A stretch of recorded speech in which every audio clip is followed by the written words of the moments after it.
I think we as patients or patients generally, they want to know that their doctor cares. And I think one of the ways that you feel that is by seeing that emotion from the doctor. That's again, going back to the heart component of what you do. Are there, thinking back over your career, are there other moments that you wish you had actually showed more emotion? Or did that kind of evolve over time where you felt more comfortable as you got older? That's a hard question to ask. I mean, I think certainly that was an exception. That wasn't the rule. I mean, there are other occasions where I've had a few tears rolling down my cheeks or choking on my words a little bit, or might have cried alone and, in the car on the way home. But for the most part, I controlled my emotions, but I did my best to convey my compassion in every interaction.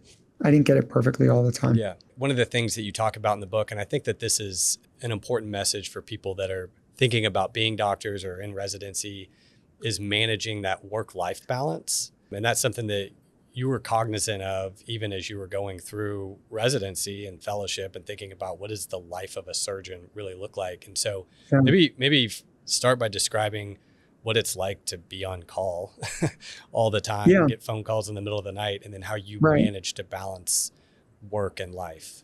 So when you're a resident, you're managing 50, 70 patients. You've got a long list of patients with stuff to be done. You've got a beeper or a cell phone that's going off literally every 2 minutes. And when you're on call, you don't sleep at all in general.